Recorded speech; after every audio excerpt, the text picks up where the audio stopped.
പ്രിയപ്പെട്ട കുട്ടികളെ, ഈ വർഷം നമ്മുടെ ക്ലാസ്സുകൾ 10ാം ക്ലാസ്സിലെ ക്ലാസ്സുകളൊന്നും നമുക്ക് സമയത്തിന് സ്കൂളിൽ ആരംഭിക്കാൻ പറ്റാത്ത സാഹചര്യത്തിൽ ഓൺലൈനിലൂടെ നിങ്ങൾക്കുള്ള ക്ലാസ്സുകൾ ആരംഭിക്കുകയാണ്. 10th സ്റ്റാൻഡേർഡിലേക്ക് പാസ്സായി വന്നിരിക്കുന്ന എല്ലാവരെയും സ്വാഗതം ചെയ്യുന്നു. അടുത്ത വർഷം 2021 മാർച്ച് SSLC എഴുതാനുള്ള കുട്ടികളായ നിങ്ങൾ ഈ ഓൺലൈൻ ക്ലാസ്സുകൾ സീരിയസ് ആയി തന്നെ എടുക്കണം. ഇതിൽ പറഞ്ഞിരിക്കുന്ന വർക്കുകൾ ചെയ്യുകയും അതനുസരിച്ച് സംശയങ്ങൾ ചോദിക്കുകയും മുമ്പോട്ട് പോവുകയും ചെയ്താൽ മാത്രമേ ഇത് സക്സസ്ഫുൾ ആയിട്ട് നമുക്ക് കൊണ്ടുപോകാൻ സാധിക്കുകയുള്ളൂ. So, in class 10 English textbook, our first lesson is Unit 1, The Glimpses of the Green. And from that, we are taking the poem Lines Written in Early Spring. First poem ആണ് Lines Written in Early Spring. അത് നിങ്ങൾക്ക് വേണ്ടി ഇപ്പോൾ തിരഞ്ഞെടുത്തിരിക്കുന്നു. ഈ lesson എടുക്കാനുള്ള ഒരു കാരണം എന്താണെന്ന് വെച്ചാൽ ഇതൊരു ചെറിയ പോയമാണ്. ടെക്സ്റ്റ് ബുക്സ് എല്ലാം അവൈലബിൾ ആയി തുടങ്ങിയോ എന്നറിയില്ല. പലർക്കും പഴയ ടെക്സ്റ്റ് ബുക്സ് കിട്ടിക്കാണും. അല്ലെങ്കിൽ തന്നെ ടെക്സ്റ്റ് ബുക്സ് നിങ്ങൾക്ക് ഓൺലൈനിൽ ടീച്ചേഴ്സ് സെൻഡ് ചെയ്ത് തരും, അതിൻ്റെ PDF സെൻഡ് ചെയ്ത് തരും. നിങ്ങൾക്ക് അത് ശ്രദ്ധിക്കാനായിട്ട് സാധിക്കും. So lines written in early spring എന്ന് പറയുന്ന പോയം വില്യം വേർഡ്സ്വർത്തിൻ്റെ പോയമാണ്. William Wordsworth is a nature poet. ഒരു അമേരിക്കൻ പോയിറ്റായ വേർഡ്സ്വർത്ത് പ്രകൃതിയെ സ്നേഹിക്കുന്ന, പ്രകൃതിയോട് ഇണങ്ങി ജീവിക്കുന്ന, പ്രകൃതിയെ വളരെയധികം ഇഷ്ടപ്പെട്ടിരുന്ന, പ്രകൃതിയെ ഒരു ഫ്രണ്ടും ഫിലോസഫറും ഗൈഡുമായിട്ട് കണ്ടിരുന്ന ഒരു എഴുത്തുകാരൻ അല്ലെങ്കിൽ ഒരു കവിയാണ് വില്യം വേർഡ്സ്വർത്ത്. അദ്ദേഹത്തിന് പ്രകൃതി എല്ലാം നൽകിയിരുന്നു. ഇന്ന് പ്രകൃതിയെ ചൂഷണം ചെയ്ത് ജീവിക്കുന്ന മനുഷ്യൻ ഒത്തിരിയേറെ ബുദ്ധിമുട്ടുകൾ പ്രകൃതിക്ക് തന്നെ ഉണ്ടാക്കുന്നു. അതിനെല്ലാം ചൊല്ലി വേവലാതിപ്പെട്ടുകൊണ്ടാണ് അദ്ദേഹം ഈ കവിത എഴുതുന്നത്. So in the first poem lines written in early spring, let's look what is happening. Lines written in early spring എന്ന് പറയുന്ന ലെസൻ്റെ ഫസ്റ്റ് പേജിൽ കൊടുത്തിരിക്കുന്ന ഒരു പിക്ചറാണിത്. ടെക്സ്റ്റ് ഉള്ളവർക്കെല്ലാം ഈ പിക്ചർ കാണാൻ സാധിക്കും. When you look at the picture you can see one side it is the serene nature and the other side you can see man destroying nature. ഇതിലുള്ള വേദന, അതായത് the problem of nature destroyed by man, അത് ശരിക്കും ഈ പോയത്തിൽ depict ചെയ്യുന്ന ഒരു idea ആണ്. പിന്നെ ഈ പോയം എഴുതിയിരിക്കുന്നത് ഫ്രഞ്ച് റവല്യൂഷൻ്റെ കാലത്താണ്. അതുപോലെ ഇൻഡസ്ട്രിയൽ റെവല്യൂഷൻ, അതായത് ഇൻഡസ്ട്രിയൽ റെവല്യൂഷനും വന്നു തുടങ്ങിയ കാലത്താണ് ഈ പോയം വേർഡ്സ്വർത്ത് എഴുതിയിരിക്കുന്നത്. ഫ്രഞ്ച് റെവല്യൂഷൻ എന്ന് പറഞ്ഞാൽ അന്ന് പോയറ്റ്സിനെല്ലാം ഒരുപാട് സമ്മർദ്ദങ്ങൾ ഉണ്ടായിക്കൊണ്ടിരുന്ന സമയമാണ്. അതുപോലെ തന്നെ ഇൻഡസ്ട്രിയൽ റെവല്യൂഷൻ, അതായത് ഇൻഡസ്ട്രീസും കമ്പനികളും തുടങ്ങുന്നതിന് വേണ്ടി പല സ്ഥലത്തും നേച്ചറിനെ ബുദ്ധിമുട്ടിച്ചുകൊണ്ട്, അതായത് നേച്ചറിൽ താങ്ങാൻ പറ്റാത്ത രീതിയിലുള്ള കൺസ്ട്രക്ഷൻസ് നടക്കുന്നതുമെല്ലാം ഈ പോയത്തിൽ ഉണ്ട്. അപ്പോൾ ഇതെല്ലാം കൂടെ നമ്മുടെ വില്യം വേർഡ്സ്വർത്ത് എന്ന പോയിറ്റിനെ വളരെയധികം വേദനിപ്പിച്ചുകൊണ്ടിരിക്കുന്ന ഒരു സമയമാണ്. Now in this poem, while going through the lines in the poem, you can see what the poet is telling us. I heard 1,000 blended notes while in a grove I sat reclined, in that sweet mood when pleasant thoughts bring sad thoughts to the mind. To her fair works did nature link the human soul that through me ran, and much it grieved my heart to think what man has made of man. Through primrose tufts in that green bower, the periwinkle trailed its wreaths, and 'tis my faith that every flower enjoys the air it breathes. The birds around me hoped and played, their thoughts I cannot measure, but the least motion which they made, it seemed a thrill of pleasure. The budding twigs spread out their fan to catch the breezy air, and I must do all I can, that there was pleasure there. If this belief from heaven be sent, if such be nature's holy plan, have I not reason to lament what man has made of man? So ഈ പോയത്തിൽ നമ്മൾ ഈ ലൈൻസിലൂടെ തറവായിട്ട് കടന്നുപോയാൽ നമുക്ക് കാണാം, the poet he is sitting under A tree, അല്ലെങ്കിൽ കുറേ മരങ്ങളൊക്കെ ഉള്ള ഒരു സ്ഥലത്ത് അദ്ദേഹം വിശ്രമിക്കാനായിട്ടിരിക്കുകയാണ്. അതാണ് ഐ സാറ്റ് റിക്ലൈൻഡ് എന്ന് പറയുന്നത്. I heard 1,000 blended notes. 1,000 blended notes, 1000-ലധികം ശബ്ദങ്ങൾ, നേച്ചറിൻ്റെ, പ്രകൃതിയുടെ ശബ്ദങ്ങൾ ഇദ്ദേഹം കേൾക്കുകയാണ്. അത് ഒരു ഹൈപ്പബലയാണ്, കാരണം അതൊരു എക്സാജറേഷനാണ്. 1000-ലധികം ശബ്ദങ്ങളൊന്നും ഇല്ല എന്ന് നമുക്കറിയാം, പക്ഷേ അത് പോയിറ്റിൻ്റെ ലാംഗ്വേജിൽ അതൊരു എക്സാജറേഷനാണ്. I heard 1,000 blended notes. A poet is sitting under a tree. He is sitting reclined. അതായത് വളരെയധികം സന്തോഷത്തോടെ അദ്ദേഹം ആ മരിച്ചുപോട്ടിൽ വന്നിരിക്കുകയാണ്. പക്ഷേ അദ്ദേഹത്തിൻ്റെ ഉള്ളിൽ സാഡ് തോട്ട്സ് നിറയുകയാണ്. In that sweet mood when pleasant thoughts bring sad thoughts to the mind എന്നാണ് പറയുന്നത്. അപ്പോൾ ഇദ്ദേഹം ആ മരച്ചുവട്ടിലിരുന്ന് പ്രകൃതിയുടെ ശബ്ദങ്ങളോട് ഇണങ്ങാൻ ശ്രമിക്കുമ്പം ഇദ്ദേഹത്തിൻ്റെ ഉള്ളിൽ സാഡ് തോട്ട്സും വരികയാണ്. ആ സാഡ് തോട്ട്സാണ് പിന്നീട് അദ്ദേഹം ചിന്തിക്കുന്നത് ആ സാഡ് തോട്ട്സിനെ കുറിച്ചാണ്.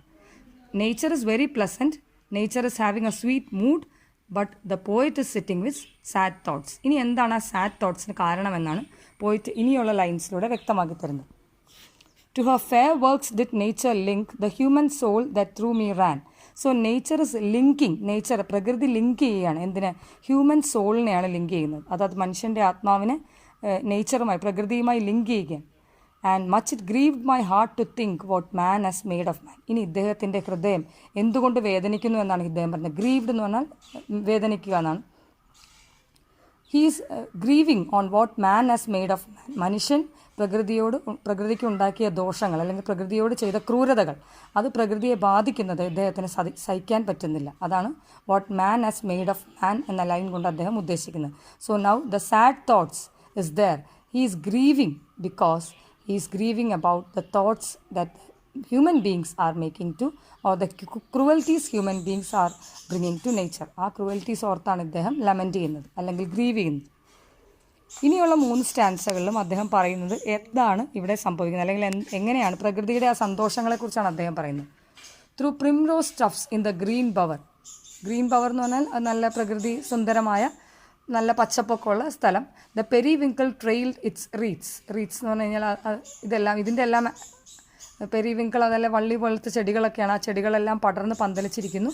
And it's my faith that every flower enjoys the air it breathes. ഇനി അവിടെ ഓരോ പൂവും അത് ശ്വസിക്കുന്ന വായു എൻജോയ് ചെയ്യുന്നുണ്ടെന്നാണ് അദ്ദേഹം പറയുന്നത്. അപ്പോൾ അതായത് പ്രകൃതിയിലെ ആ ഓരോ പുഷ്പങ്ങളും പ്രകൃതിയെ എൻജോയ് ചെയ്യുന്നു.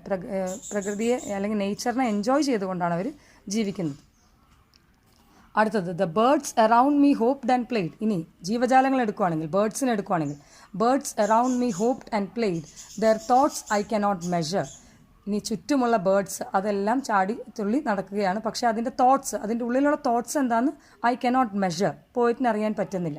But the least motion they made.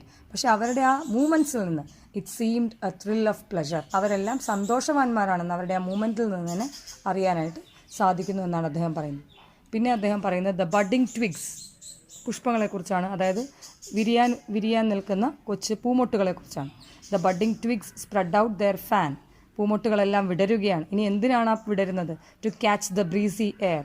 പ്രകൃതിയുടെ സുന്ദരമായ വായു അതവർക്ക് ശ്വസിക്കുന്നതിന് വേണ്ടിയിട്ട് ആ ഫ്ലവേഴ്സ് എല്ലാം വിടർന്നു വരികയാണ്. And I must think do all I can that there was pleasure there. ഇതിൽ നിന്നെല്ലാം എനിക്ക് മനസ്സിലായി അവർക്കും അവിടെയും അവരുടെ ഉള്ളിലും അല്ലെങ്കിൽ പ്രകൃതിയിൽ മുഴുവൻ പ്ലഷർ അല്ലെങ്കിൽ സന്തോഷമുണ്ട് എന്നുള്ളത് മനസ്സിലാക്കാനായിട്ട് സാധിക്കുക. In this belief from heaven be sent. If this belief from heaven be sent. ഇങ്ങനൊരു ബിലീഫ് ഈ പ്രകൃതിയിലുണ്ടാകുന്ന ഈ സന്തോഷം ഇത് നേച്ചറിൻ്റെ ഒരു ഹോളി പ്ലാനാണ്. നേച്ചറിലെ ജീവജാലങ്ങൾക്ക് വേണ്ടി വളരെയധികം കാര്യങ്ങൾ ഒരുക്കിയിരിക്കുന്നു. അവർക്ക് സന്തോഷത്തിന് വേണ്ടി ഒരുപാട് കാര്യങ്ങൾ ഒരുക്കിയിരിക്കുന്നു. Have I not reason to lament. എങ്കിൽ ഇത്രയൊക്കെ നേച്ചർ ഒരുക്കിയിട്ടുണ്ടെങ്കിൽ have I not reason to lament. എനിക്ക് ലമെൻറ്റ് ചെയ്യേണ്ട ആവശ്യമില്ല, കാരണം സങ്കടപ്പെടേണ്ട ആവശ്യമില്ല. What man has made of man. മനുഷ്യനോട് അല്ലെങ്കിൽ മനുഷ്യൻ പ്രകൃതിയോട് ചെയ്യുന്ന ക്രൂരകൃത്യങ്ങളെ ഓർത്ത് ഞാൻ ലമെൻറ്റ് ചെയ്യണോ എന്നാണ് ഇദ്ദേഹത്തിൻ്റെ ചോദ്യം. I heard 1,000 blended notes while in a grove I sate reclined. In that sweet mood when pleasant thoughts bring sad thoughts to the mind. ഇത് ലൈൻസ് റിട്ടൺ ഏർലി സ്പ്രിങ്ങിൻ്റെ ആദ്യത്തെ ക്വാർട്ടറൈനാണ്. ഒരു ക്വാർട്ടറൈൻ എന്ന് പറഞ്ഞാൽ ഒരു സ്റ്റാൻസ. അതിൻ്റെ റൈം സ്കീം എ ബി ആണ്. 9th നിങ്ങൾ പഠിച്ചിട്ടുണ്ടാവും. Notes, thoughts, reclined mind. ഇത് രണ്ടും റൈം ചെയ്യുന്ന വേർഡ്സ് ആണ്. സെയ്റ്റ് എന്ന SATE എന്ന വാക്ക് കാണുമ്പോൾ നിങ്ങൾക്ക് ചിലപ്പോൾ ഒരു സംശയം തോന്നാം. അത് മറ്റൊന്നുമല്ല, അതൊരു ആർക്കൈക് സ്പെല്ലിംഗ് ഓഫ് സാറ്റ്. സാറ്റ് എന്നുള്ള വേർഡ് തന്നെയാണ് അവിടെ വരുന്നത്. അതിൻ്റെ ഒരു പഴയ ഇംഗ്ലീഷ് വേർഡാണ് സെയ്റ്റ്. പിന്നെ റൈമിംഗ് വേർഡ്സ് നോട്ട്സ്, തോട്ട്സ്. അപ്പോൾ രണ്ടും എ.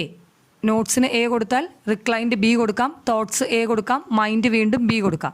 അപ്പോൾ എ ബി റൈം സ്കീം വന്നു. ഇതിലൊരു വിഷ്വൽ ഇമേജ് ഉണ്ട്, grove. While in a grove I sate reclined എന്നാണല്ലോ. അപ്പോൾ ഗ്രോവ് വിഷ്വൽ ഇമേജ് ആണ്.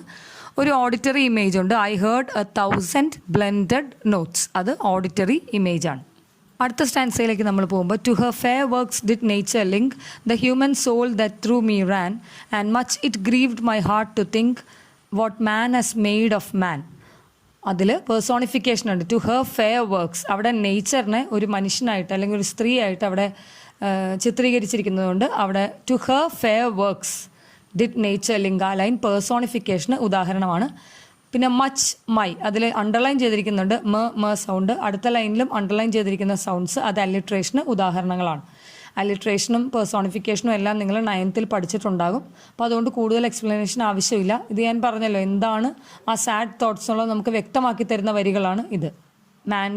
വേർഡ്സ്വർത്തിൻ്റെ ഉള്ളിലുള്ള സാഡ് തോട്ട്സ്, അതായത് നേച്ചർ മുഴുവൻ ഹാപ്പി ആയിരിക്കുമ്പോഴും വേർഡ്സ്വർത്ത് ഇസ് റിയലി സാഡ്. ആ സാഡ് തോട്ട്സിൻ്റെ കാരണമാണ് ഇവിടെ പറഞ്ഞിരിക്കുന്നത്. മനുഷ്യന് വേണ്ടി തന്നെ ചെയ്യുന്ന ക്രൂരതകൾ. Through primrose tufts in that green bower the periwinkle trailed its wreaths, and 'tis my faith that every flower enjoys the air it breathes. ഇവിടെയും നമുക്ക് കാണാം bower, flower, wreaths, breathes. ഇതെല്ലാം എക്സാമ്പിൾസ് ആണ്, എന്ത് റൈമിംഗ് വേർഡ്സിൻ്റെ എക്സാമ്പിൾസ് ആണ്.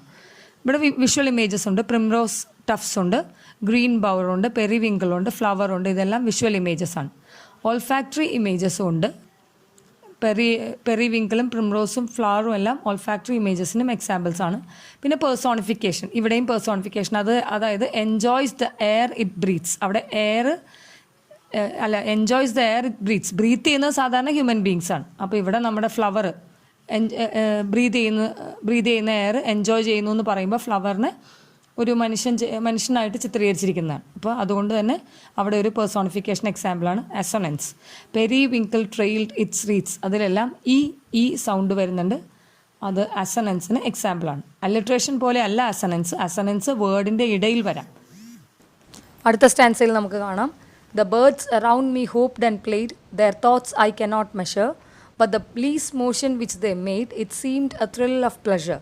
അതിൽ rhyming words ആണ് played, made, measure, pleasure. Visual image ഉണ്ട്. ബേർഡ്സ് വിഷ്വൽ ഇമേജ് ആണ്. ബേർഡ്സ് ഹോപ്പ് എന്ന് തന്നെ എഴുതുന്നതായിരിക്കും നല്ലത്. പിന്നെ അലിട്രേഷൻ നിങ്ങൾക്ക് കാണാം last but the least motion which they made, M sound, അത് റെഡ് കളറിൽ കാണാം. അതാണ് അലിട്രേഷൻ. അതായത് ബേർഡ്സിൻ്റെ സന്തോഷമാണ്, ബേർഡ്സ് അനുഭവിക്കുന്ന ആ ഒരു സന്തോഷവും ആനന്ദവുമാണ് കവി ഇവിടെ നമുക്ക് കൃത്യമായി വരച്ച് കാട്ടിത്തരുന്നത്. The budding twigs spread out their fan to catch the breezy air, and I must think, do all I can, that there was pleasure there. ഇവിടെ പറയുന്നത് ബഡ്ഡിങ് ട്വിഗ്സ്, അതിൻ്റെ ഫോട്ടോ അവിടെ കൊടുത്തിട്ടുണ്ട്. Budding twigs spread out their fan, അതിൽ നിന്ന് പതുക്കെ മുട്ടുകൾ വിടരുകയാണ്. എന്തിനു വേണ്ടിയിട്ടാണ്? To catch the breezy air, ആ വായു ശ്വസിക്കുന്നതിന് വേണ്ടിയിട്ട്. അതായത് വളരെ മനോഹരമായ രീതിയിൽ തന്നെ നേച്ചറിൽ ഇഴുകിച്ചേരാനായിട്ട് ബഡ്ഡിങ് ട്വിഗ്സ് തയ്യാറാവുന്നു. അല്ലെങ്കിൽ ആ ചെടികളും മരങ്ങളും പുഷ്പങ്ങളും അതുപോലെ തന്നെ മൃഗങ്ങളും എല്ലാം തയ്യാറാവുന്നു എന്നുള്ളതിന് എക്സാമ്പിളാണിത്. And I must think, do all I can, that there was pleasure there. ഇതിലും റൈമിംഗ് വേർഡ്സും വിഷ്വൽ ഇമേജസും ഉണ്ട്. ടാക്ടൈൽ ഇമേജ് ബ്രീസി എയർ, നമുക്ക് അതായത് ശരിക്ക് ഫീൽ ചെയ്യുന്ന ഒരു ഇമേജാണ് ബ്രീസി എയർ. അപ്പോൾ അത് ടാക്ടൈൽ ഇമേജിന് എക്സാമ്പിളാണ്. അപ്പോൾ ഇത്രയുമാണ് ഈ ലൈൻസിൽ പറയാനുള്ളത്. ഈ പോയത്തിൻ്റെ ലാസ്റ്റ് പാർട്ടിലേക്ക് വന്നാൽ, if this belief from heaven be sent, if such be nature's holy plan, have I not reason to lament what man has made for man. ഇവിടെയാണ് ശരിക്കും ആ ലാസ്റ്റ് പാർട്ട് ഓഫ് ദ പോയമാണിത്. ഇതിലാണ് നമുക്ക് കാണാവുന്നത്. കാരണം പോയിട്ട് പറയുന്നുണ്ട്, ഇതാണ് നേച്ചേഴ്സ് ഹോളി പ്ലാൻ എങ്കിൽ, ഇത് ഹെവനിൽ നിന്ന് സെൻഡ് ചെയ്ത നേച്ചേഴ്സ് ഹോളി പ്ലാൻ ആണെങ്കിൽ, then why should I lament? ഞാൻ ലെമൻറ്റ് ചെയ്യേണ്ട ആവശ്യമില്ല. എന്തിനെക്കുറിച്ച് ഓർത്ത്? മനുഷ്യനാൽ ചെയ്യുന്ന ക്രൂരതയെക്കുറിച്ച് ഓർത്ത് ഞാൻ ലെമൻറ്റ് ചെയ്യേണ്ടതില്ല. കാരണം അതിനെല്ലാം നേച്ചർ അതിൻ്റേതായ പ്ലാനിലാണ് പോകുന്നത്. നേച്ചർ അതിൻ്റേതായ പരിഹാരവും കണ്ടെത്തിക്കോളും. അപ്പോൾ അതുകൊണ്ട് ദർ ഇസ് നോ റീസൺ, എനിക്ക് ലെമൻറ്റ് ചെയ്യേണ്ട ആവശ്യമില്ല, സങ്കടപ്പെടേണ്ട ആവശ്യമില്ല എന്ന് തന്നെയാണ് പോയിട്ട് ഇവിടെ പറയുന്നത്. ഇവിടെയും റൈമിംഗ് വേർഡ്സ് ഉണ്ട്. സെൻറ്റ്, ലെമൻറ്റ്, പ്ലാൻ, മാൻ. അതുപോലെ വിഷ്വൽ ഇമേജസ്, ഹെവൻ, നേച്ചർ, മാൻ എല്ലാം വിഷ്വൽ ഇമേജസ് ആണ്. ലെമൻറ്റിങ് അത് കേൾക്കുന്ന ശബ്ദമാണ്, അപ്പോൾ അത് ഓഡിറ്ററി ഇമേജാണ്. പിന്നെ ഉള്ളത് അലിട്രേഷനാണ്. ബിലീഫ്, ബി, ഒരേ ലൈനിൽ തന്നെ നമുക്ക് കാണാം. ഇഫ് ദിസ് ബിലീഫ് ബ, ഫ്രം ഹെവൻ ബി സെൻറ്റ് ബ, രണ്ട് സ്ഥലത്തും ബ സൗണ്ട് വരുന്നു. അതുകൊണ്ട് അത് അലിട്രേഷൻ്റെ എക്സാമ്പിളാണ്.